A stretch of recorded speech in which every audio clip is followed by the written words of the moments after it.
આગળ છે ઢગ વાદળ ક્યુમ્યુલસ ક્લાઉડ. ઢગ વાદળ ક્યુમ્યુલસ ક્લાઉડ જીપીએસસીમાં આની ઉપર પ્રશ્ન પૂછાઈ ગયેલો છે. કીવર્ડ ઉપર સમજવાનું ઢગ વાદળ કેવું હશે તો કે ઢગલા જેવું હશે. ઢગલો તો આપણે જોયું, ઢગલા જેવી રીતે આખું, એટલે કે નાની સપાટીમાં ઢગલો થયેલો એ રીતનું હશે. પૃથ્વી સપાટીથી 500 મીટરથી શરૂ કરીને તો લગભગ 10 થી 12 કિલોમીટરની ઊંચાઈ સુધી આ વાદળો જોવા મળે. એટલે કે 500 મીટરથી જોવાનું ચાલુ થઈ જાય, ત્યાંથી 10 કિલોમીટર સુધી જોવા જાય. રૂના ઢગલા જેવો તેનો વિશિષ્ટ દેખાવ હોવાથી તેને ઢગ વાદળો કહે છે.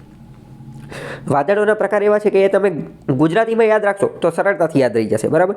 ઇંગ્લિશમાં યાદ રાખવા થોડા અલગ છે. જેમ કે જો આપણે પડ વાદળ, તો પડ ઉપરથી આપણને ખબર પડી ગઈ, બરાબર. ઢગ વાદળ તો ઢગલા ઉપરથી આપણને ખબર પડી ગઈ, બરાબર.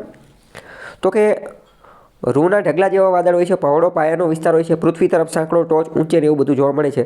તળિયેથી ટોચ સુધીનું અંતર સેંકડો કિલોમીટર હોય છે અને દિવસના સમયે ઉષ્ણતા નયનના પ્રવાહોથી ઢગ વાદળો વિસ્તરે છે અને રાત્રે અદૃશ્ય થઈ જાય છે. દિવસે જોવા મળે, રાત્રે જોવા મળતા નથી.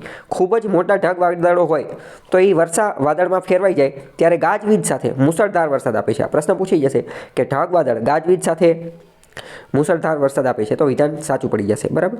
જો નીચે એના ફોટા આપેલા છે, જો ઢગલા જેવા જ આપણને દેખાય છે, બરાબર. ઢગલા જેવા વાદળ હોય છે.